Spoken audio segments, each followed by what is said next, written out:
Join our community by subscribing. Every click helps us share more stories like this one. The introduction.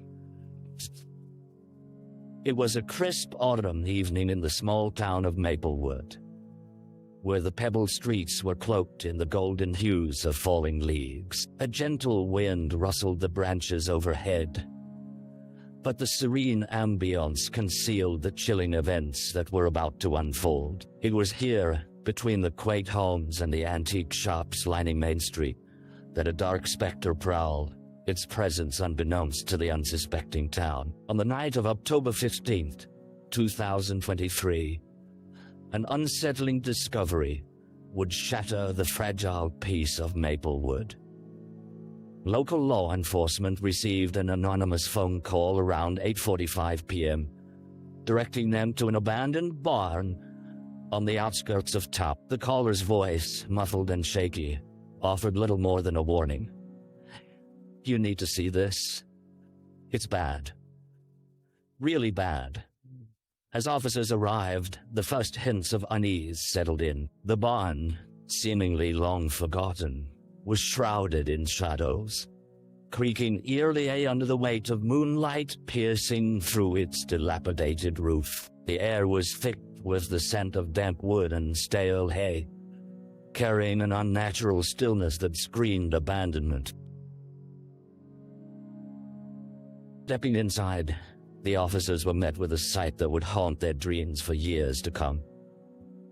In the corner, amidst decaying straw and rusted machinery, lay a body, the lifeless form of a young woman, her once vibrant demeanor extinguished, filled the room with unshakable dread. This array surrounded her, with remnants of a struggle evident in the scattered debris, broken crates, discarded clothing, and a small collection of personal items that hinted at her life before this terrible moment. Moments later, the dim beam of a flashlight flickered over the woman's face, revealing the unmistakable shock and sorrow etched across it. Little did they know, this was just the beginning of a twisted tale that would reveal not only secrets hidden within Maplewood's heart, but also the darkness lurking in the shadows of human nature itself.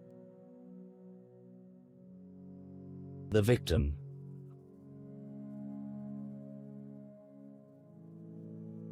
Emily Carter was known in Maplewood as a beacon of light. At 25, she had already carved out a niche for herself as a beloved elementary school teacher, a role that suited her compassionate spirit. Her laughter echoed through the hallways, mingling with the squeals of children as they climbed the jungle gym or eagerly unpacked their lunchboxes. Each day she infused her classroom with creativity, turning mundane lessons into adventures filled with storytelling and art. Her bright hazel eyes sparkled with kindness, and her dark curls bounced energetically as she animatedly discussed her latest project with her students. Friends often remarked on her infectious optimism, a trait that seemed to uplift everyone around her.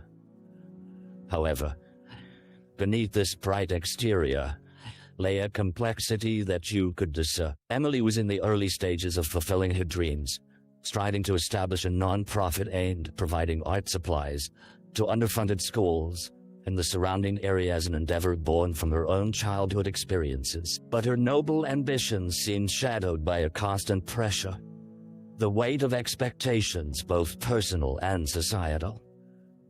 She had recently ended a long-term relationship, leaving her vulnerable and slightly adrift. As the investigation unfolded, officers sifted through Emily's belongings, uncovering her journals and sketches that chronicled her hopes and fears. Handwritten entries revealed a tumultuous, emotional landscape. They spoke of fleeting friendships and moments of loneliness, dreams painted alongside critiques of a world she was desperately trying to improve. In the quiet aftermath of that eerie discovery in the barn, the town mourned the loss of a vibrant spirit. Questions hung heavy in the air. How had someone so full of life ended up here? Discarded like an old piece of furniture. The search for answers was about to ignite a deeper dive into Emily's life, revealing connections and potential animosities that her innocent demeanor had hidden all along. Each page turned in her story began to echo with unspoken tragedies waiting to be unveiled. The crime scene. The barn on the outskirts of Maplewood stood silent, its creaking wooden frame seemingly holding its breath as investigators swarmed the scene. Flashlights cut through the darkness, illuminating the otherwise forgotten space. The stench of decay and damp wood filled the air, mingling with the faint metallic scent of blood that had seeped into the earth beneath Emily's still body. Detective Sarah Larkin crouched over the scene, her trained eyes scanning every detail. She catalogued the items scattered around the young woman: broken barrels, stray tools, and discarded hay bales.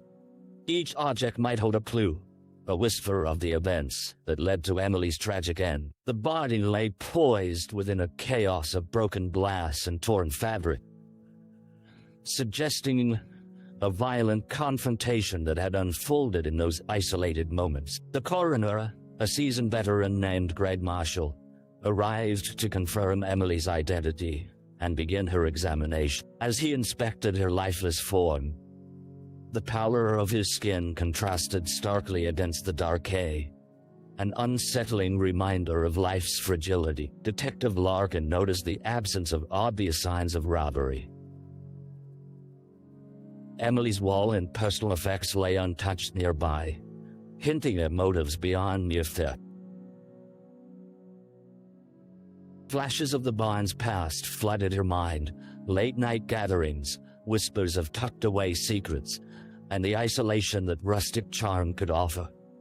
It was a stark contrast to the vibrant community Emily had been a part of. Nearby, a smear of what looked like lipstick caught her eye, contrasting with the earthy backdrop, and it brought forth deeper questions. Was it a sign of a struggle, or merely an item misplaced in the chaos? As night deepened, an uneasy silence enveloped the crime scene, the kind that often foreshadowed the weight of the discovery yet to come. The officers took meticulous notes, but as the investigation progressed, it became clear that the barn itself was more than just a resting place. For Emily, was a stage that revealed a sinister play of relationships, jealousy, and hidden truths. The town might be quaint, but it was becoming distressingly clear that beneath its charming facade, a web of darkness was just waiting to be unraveled. The early investigation. As dawn broke over Maplewood, a tired sun peeped over the horizon, casting a golden glow over the barn and illuminating the remnants of the crime scene. The air was thick with unease, as neighbors whispered among themselves, their gazes darting toward the departure of the investigators. Detective Larkin assembled her team and set to work unraveling the threads of Emily's life leading up to her untimely death. The first step was to canvass the town, retracing Emily's daily routines and connections. Dana Canyon,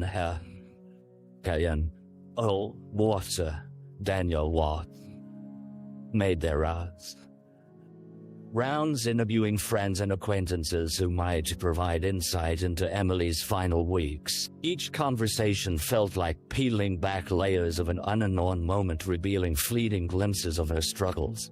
The next, uncovering the shadows lurking in the corners of her vibrant world. Emily's best friend, Melissa, greeted them with tear-streaked cheeks. Emily had confided in her about the emotional turmoil following her breakup. She was starting to feel like herself again, Melissa said, her voice trembling. But there was this one guy. I think he was harassing her. I don't know what he wanted. The name that surfaced from multiple sources was Mark Anderson, a former classmate who had resurfaced in Emily's life in the months prior. Known for his charm, Mark had an unsettling reputation. Affectionate one moment, aggressive the next. Hints of a darker obsession emerged in the hushed discussions.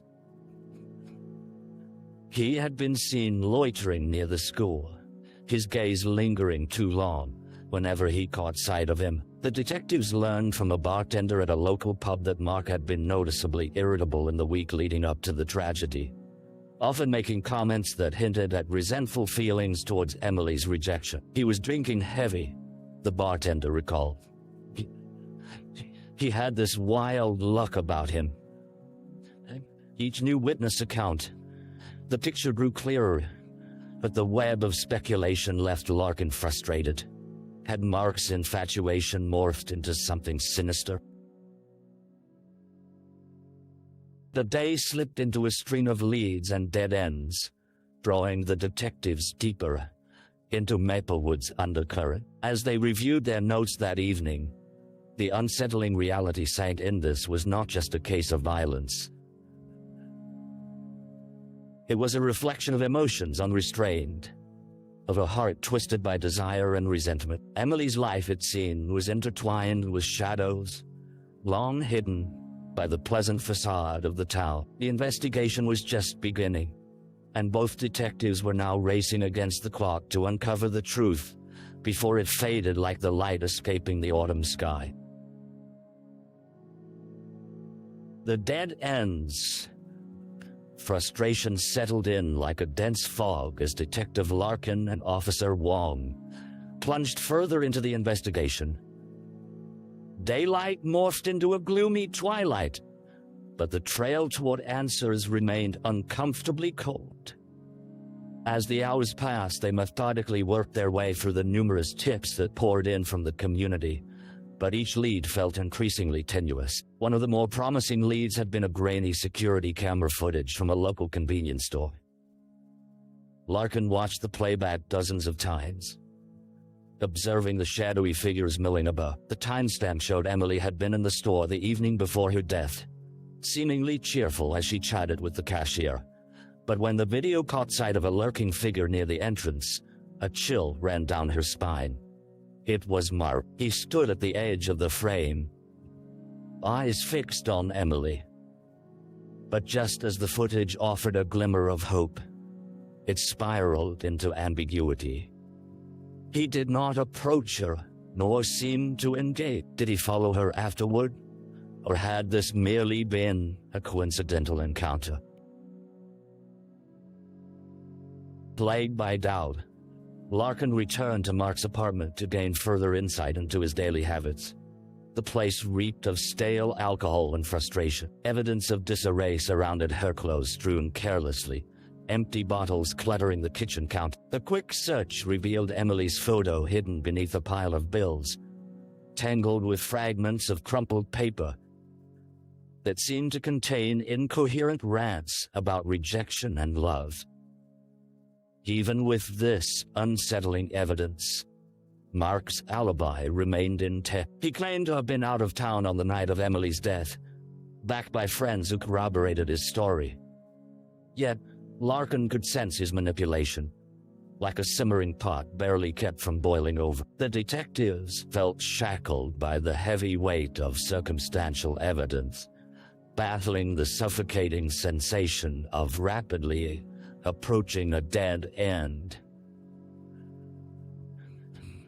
Lurking beneath the surface of this investigation was another challenge: the small-town camaraderie that often crossed into silence. Many residents recoiled from the detectives' inquiries, hesitant to divulge information that might disrupt the peaceful existence they clung to. As night fell and the warmth of the day faded, the looming frustration threatened to overwhelm Larkin. Every door knocked upon was met with reluctance, as if the town itself held secrets as tightly as it held its breath. Just when hope seemed lost, Larkin felt a flicker of determination. She believed there had to be someone somewhere who harbored the key to unraveling this mystery. Only they could break through the palpable silence. The clock was ticking, and Emily's voice, vibrant and hopeful just days before, demanded to be heard. A break in the case. After a long week of pursuing unyielding leads, weary yet resolute, Detective Larkin and Officer Wang returned to the precinct, where the scent of coffee and paperwork filled the air. They were greeted by the blip of the fax machine. The town had left its mark in more ways than one, but the case felt as though it had begun to slip through their fingers like sand. That afternoon, a tip came in from a local high school student, Daisy Thompson, who had a gift for observation.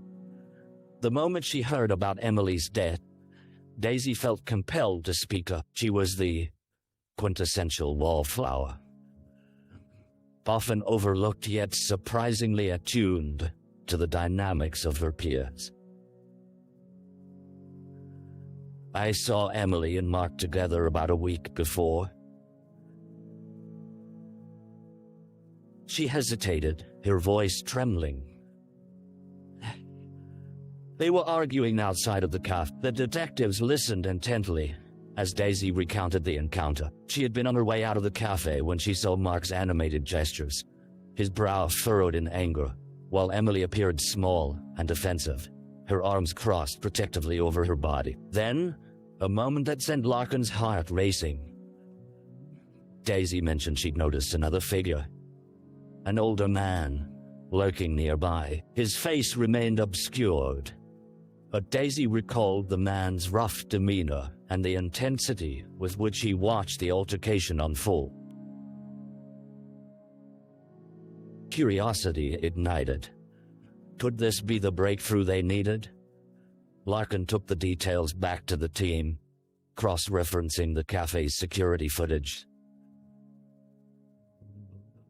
They spent hours scouring the video, fast-forwarding through mundane moments, until there he was. The older man, who they would soon identify as Frank Castillo, the lesser-known figure in the town, had a messy history tied to both Mark and Emily. Larkin and Wang delved deeper, learning Frank had once been a mentor of sorts to Mark. They had been seen together frequently, both displaying troubling signs of unhealthy obsession. Frank with Emily's artistry, a fascination that turned sinister once his perceived rejection rose to the surface. They wasted no time in tracking Frank down, locating him at a dive bar frequented by out-of-towners. As they entered, the air grew thick with tension, a cocktail of smoke and regret. Wolfing down his drink as the detectives approached, Frank wore a mask of denial. But beneath the bravado lay an undeniable nervousness that spoke volumes. As they grilled him on his relationship with Emily and his whereabouts on the night of the incident, Larkin spotted the telltale flicker of discomfort in his eyes and the subtle quiver in his head. This wasn't just a casual acquaintance. This man had an intricate part to play in the unfolding drama. Coffee and cigarettes drifted around them as the detectives pressed harder, sensing they had finally found the pieces to this puzzle. The investigation shifted into a new gear. The whispers of Maplewood grew louder, and the seas of silence began to part, hinting at the inevitable clash of truths waiting to be unraveled. The suspect. The tension in the dimly lit bar was palpable as Detective Larkin leaned closer to Frank Castillo, her gaze steady and penetrating. The air was heavy with the scent of spilled beer and stale smoke, a backdrop that contrasted sharply with the gravity of their conversation. As she pressed him about the events leading up to Emily's death, his facade of bravado began to crumble under the weight of her scrutiny. "Listen, Frank," she said, her voice low and firm. We know you were close to both Emily and What happened that night? You were seen near the cafe during their argument, and then you're conveniently unaccounted for when she was killed. His eyes darted nervously around the room, a clear indicator of mounting panic. I wasn't involved in her death, he blurted, his voice rising in both pitch and desperation. Mark and I had our differences. But I wouldn't hurt her. Larkin persisted, sifting through his words like a seasoned detective should. Yet, you lurked, didn't you? You admired her talent. But your obsession turned toxic when she didn't return your affections. Frank leaned back, crossing his arms defensively, as if to shield himself from her accusation. You don't know anything about me. Emily was brilliant. I just wanted to help her. Despite his protestations, his demeanor contained an unsettling mix of anger and sorrow, each flicker of emotion revealing layers of complexity that twisted within him. Memories of Emily's bright smile danced across his thoughts, a bittersweet reminder of what he could never have. But beneath this facade of admiration lay a deeper strain, a resentment rooted in the rejection he could not accept. Officer Wong slid a photograph of Emily across the table, vibrant smile juxtaposed against the tragedy of her untimely demise. People loved her, Frank. You love her. Did you think you owned her? The direct question struck harder than anticipated, and Frank's bravado shattered, revealing a simmering rage beneath. He wasn't supposed to be like this, he shouted, startling nearby Paige. In that moment, the mask slipped, and Larkin knew they were inching closer to the truth. Where were you that night, Frank? She pressed again, her unyielding gaze locking onto his. How was I with Cher? I didn't hurt her. He stammered, but the tremble in his voice betrayed a lie beneath the surface.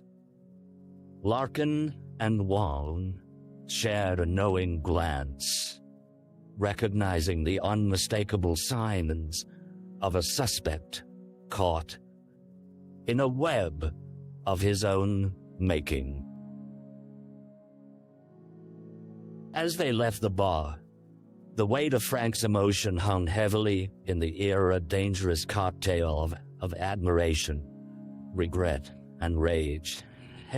Investigation had turned a crucial corner. The stagnant air that once enveloped Emily's death began to stir, filled with the specters of jealousy and desperation that clouded the hearts of those who loved her. With new resolve, the detectives returned to the precinct, determined to break through Frank's facade and unravel the chain of events leading to that fateful night, when a spark of passion morphed into something tragically darker. A trial. Months had passed since the harrowing events of that fateful October night, yet Maplewood remained a town in mourning.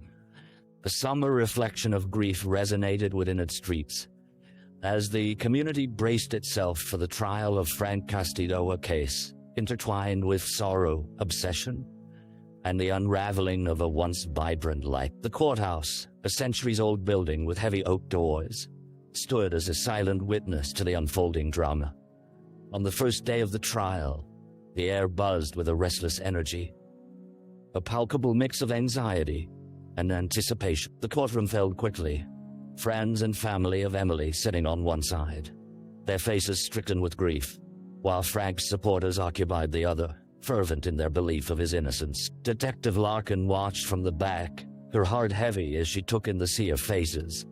The trial had become a media spectacle, the tragic details of Emily's life and death dissected by local reporters, hungry for a story. It was disquieting to see her name reduced to headlines, but Larkin was focused solely on delivering the truth. As the prosecution began its case, evidence unfolded like a chilling narrative. They presented Frank's history of obsession, highlighting the troubling obsession had morphed into a dangerous fixation. Memory after memory emerged as admiration of Emily's artwork and the suffocating silence that had formed after her rejection. The courtroom echoed with snippets of testimony, each word painting a picture of a man who had spiraled hopelessly into desperation. Witnesses recounted details of the night of Emily's death, piecing together the timeline that had marked her final moments. They unveiled a late-night argument with Mark, juxtaposed against Frank's presence nearby. Larkin, armed with her meticulous notes, watched as the defense attempted to dismantle the prosecution's case.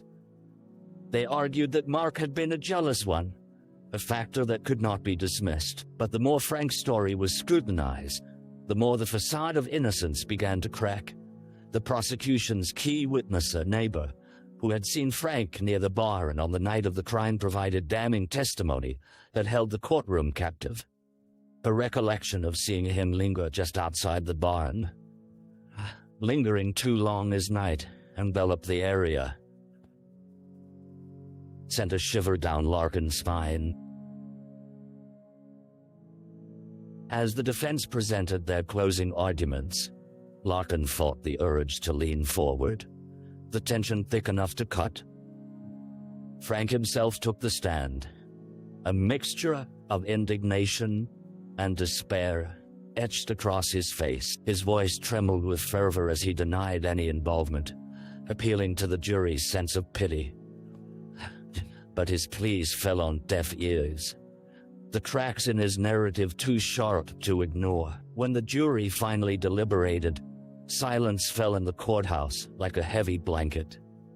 Hours felt like days as everyone held their breath each moment, filled with the weight of unspoken fears and hope. Finally, the jury returned, the foreman's expression somber as he read the verdict aloud.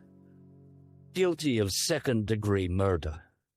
As gasps filled the room, Larkin felt a wave of relief wash over her. Justice had been served, but it felt bittersweet. The community would have to find a way to heal, and Emily, vibrant and brimming with life, would never truly return. As the courtroom adjourned, Larkin stepped outside.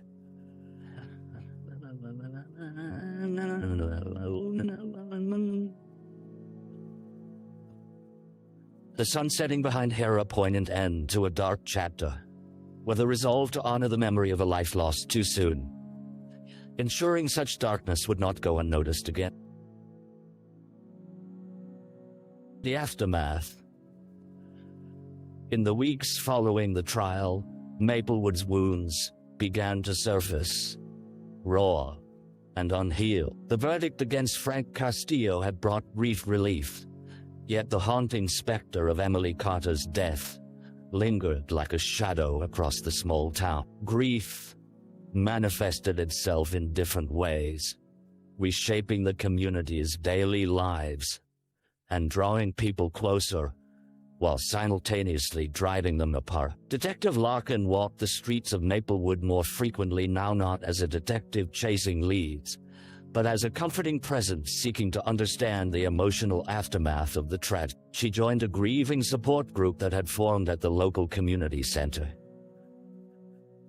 The members ranged from former students and parents of students to teachers who had admired Emily's passion and dedication. They shared stories of laughter, quiet moments, the heartaches brought on by her loss, cementing an unbreakable bond forged in shared sorrow. But the heartache was palpable. The gentle rustle of leaves in the autumn breeze felt heavy, as if the very air was charged with memories of what was. Friendships, once vibrant and unyielding, began to crack under the weight of unresolved emotions. Voices lowered, conversations turned into whispers, and prolonged silences stretched uncomfortably. The fear of betrayal lingered, This tragedy had peeled back the veneer of safety that so many had clung to. Meanwhile, Larkin often met with Emily's parents, who were engulfed in their own sea of grief. Their eyes betrayed a world that had been irrevocably altered. We just want to understand why. Emily's mother confessed during one visit, her voice steady yet laced with despair. Were we blind to her struggles? Could we have done more? The detective understood their pain, knowing that while the justice system had rendered its verdict, the emotional scars would endure. Larkin made it her mission to advocate for local resources aimed at mental health and support for victims of violence. Emily's story became a catalyst for change, sparking community discussions around recognizing signs of trouble, reaching out, and fostering open communication. As the colder months approached, the town unveiled a memorial in honor of Emily, a stone bench nestled beneath the oak trees, where she once led outdoor art classes for her students. It became a gathering place for those seeking solace, a testament to a life dedicated to fostering joy and creativity. Children would draw on canvases nearby, crafting art inspired by her memory. An act of healing as vivid colors spilled across the canvas.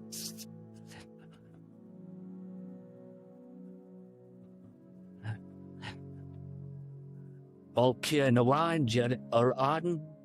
the weight of loss remained, the community began to stitch itself back together, slowly, learning to honor Emily's legacy through compassion and reflection. Detective Larkin walked away from the memorial, her heart swelling with a bittersweet hope. Emily may have left this world too soon, but her spirit would forever serve as a reminder that kindness and understanding could illuminate even the darkest of times. And as the sun dipped below the horizon, casting long shadows across Maplewood, Larkin felt a renewed call to action to ensure that the story of this vibrant young woman would never fade, but would instead inspire a movement toward awareness, prevention, and healing in the hearts of those left behind. Reflection. As the chill of winter settled over Maplewood, Detective Larkin found herself in reflective solitude. The days grew shorter, the nights longer, and the memories of Emily Carter played in her mind like an unrelenting film reel. Images of vibrant sketches and joyful laughter clashed with the stark reality of loss and sorrow, a complicating tapestry that would forever shape the landscape of her thoughts. Late one evening, she sat in her modest living room, a warm mug cradled in her hands as the soft glow of a candle flickered nearby. The chase had concluded, but the emotional residue lingered. Larkin recalled her conversations with Emily's parents who, in their grief, had shown immense strength advocating for other families impacted by violence. That public outcry sparked an awareness that reached beyond Maplewood, prompting similar discussions in neighboring towns and igniting a movement for change. In the weeks that followed, the long-standing issues surrounding mental health and domestic violence began to transform. Community workshops blossomed out of the ashes of tragedy, teaching parents, educators, and adolescents how to recognize signs of distress, to foster open dialogues, and to empower one another.